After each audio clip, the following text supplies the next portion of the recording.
Hey everybody, welcome back to the Comic Wall. It's your girl, the Outcast Angel, and today let's talk about issue 3 of The Amazing Spider-Man by Nick Spencer. Now, I was super excited about this issue, especially after, last issue, where we saw how Peter got mixed up with the isotope genome accelerator, the device that actually helped him turn into Spider-Man, essentially.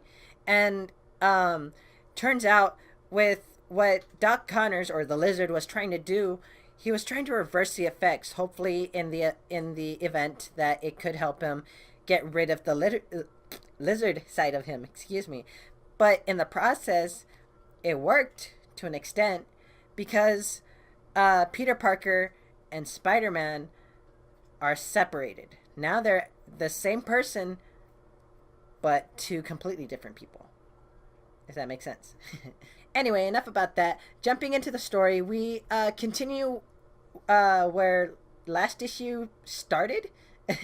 And we see this poacher who has just shot an elephant in a very cowardly way of trying to be a hunter, which is if you shoot animals that aren't supposed to be shot, you're an asshole. Anyway, he's pretty happy about this, and he wants to take a picture and everything. But his guide tells him to shut up, and before they can really get away, the guide gets killed, and we see the hunter, the asshole, looking back in fear at whoever just threw the knife into this guy's chest. But I think we're probably going to see the rest of that as the next issues come because they don't really touch up on it anymore. Anyway, now we cut to a bowling alley where Peter Parker, Mary Jane, and Robbie Robertson are bowling, like Big Lebowski style. And then we're joined by another character, Nora Winters, who Peter describes as former work colleague and old friend. She's an acquired taste, as he says. And turns out she was actually fired from the Daily Bugle as well. But Peter makes a stupid joke saying, no, Nora starts a joke by saying, "Congrats on joining me in the League of Fired Daily Bugle staffers." And Peter's like, "Nora, don't you know I'm the founding member, or I'm a founding member. That was my 5th firing, I think." Anyway, we see some tension between Nora and Robbie. Turns out they used to date. Drama. Turns out Peter was behind this whole meetup between them because turns out Nora was in town and she wanted to catch up with everyone, and Mary Jane has always wanted to do a double date, but since Robbie is single, as he says, happily single, he says that it was close enough to killing 2 birds with 1 stone. As they're playing, Nora gets an alert of sorts on her phone, and Mary Jane turns to Peter saying, "Do you need to, get out of here?" And Peter's just like, "Actually, no, I don't." And obviously Mary Jane's confused about this, but then we cut to this area where all this chaos is going on, and turns out the Tri-Sentinel is back. How? I don't know, because they keep destroying him and he keeps coming back, and I don't even know what he's going after now, because if he's still going under Loki's programming, where's he going now, Anyway, Spider-Man actually swings into the scene and starts trying to fight the Tri-Sentinel, but, he's having some trouble with it as it is. And we see Peter's monologue going on in the background saying, "Now I get it. This part is confusing. Isn't he me? Isn't this guy that guy?" Well, not so much these days, and you can thank this, the isotope genome accelerator. And as we saw last issue, the Taskmaster and Black Ant had tried to steal the accelerator, but in an effort to stop them without exactly turning into Spider-Man, Peter distracted Taskmaster, who pushed him into the accelerator, turning it on. And in the confusion, Peter creates a smoke bomb out of a couple of chemicals, and Spider-Man all of a sudden comes out and takes out Taskmaster and Black Ant. But at the end of that, we see Spider-Man helping up Peter. How? After that, we see Spider-Man flying off onto some of the buildings and Peter holding on to him. And it's just weird because you know these guys are the same person. How is this happening? And so they do some stupid test to like make sure like, are you really me? And yeah, pretty much.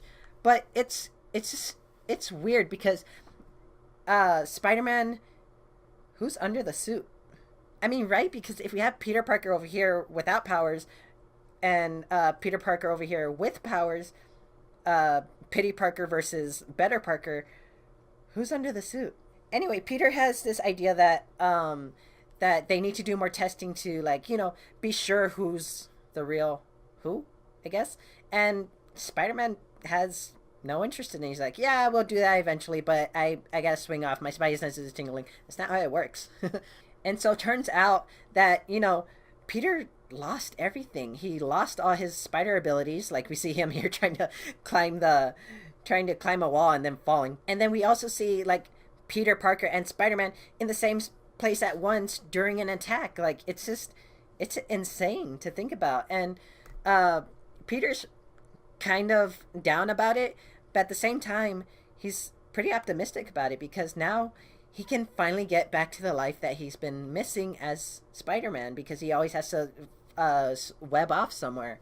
At one point, Peter gets a message from Doc Connors, and it's funny because on his phone it says Doc Connors / the Lizard. Remember to ask which one, and he's asking to meet. And in the background here, we see, of course, Spider-Man fighting the Tri-Sentinel, which isn't working very well. He's causing a lot of damage. And Peter makes his way over to Doc Connors' lab. And Connors is pressing Peter on his offer of him joining his class again, since he has to pretty much go back to school and actually earn his graduate degree. And so Connors actually had another reason for bringing him by. He wanted to show him something with the isotope genome accelerator. And he shows him two mice, first he shows him one mice that has been trained to go through this maze like nothing. And after exposing it to the accelerator, two mice are made, which the original mice was Horatio. Now we have Horatio 1 and Horatio 2. Now when he puts these mice in the maze, he says Horatio 2 manages a maze without a hitch, whereas Horatio 1 has no skill for it whatsoever. And he says it's like his skills have picked up and moved elsewhere.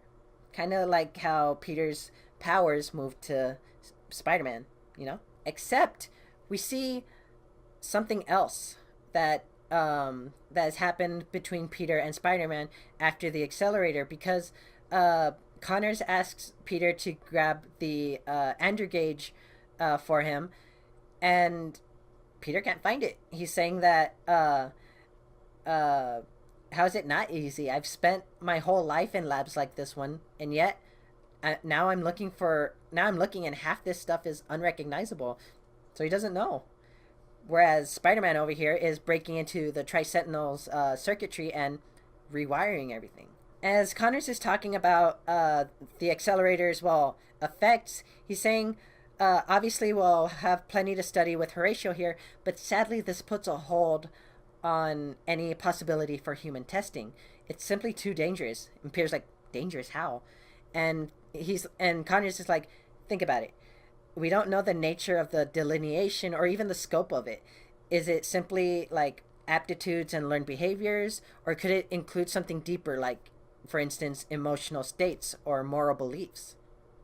Uh-oh. And he continues saying, imagine, for instance, a trained soldier divorced from their conscience for training to protect civilians, or a world-class surgeon who suddenly has no commitment to his oath to do no harm, or a Spider-Man who has no regard for human life.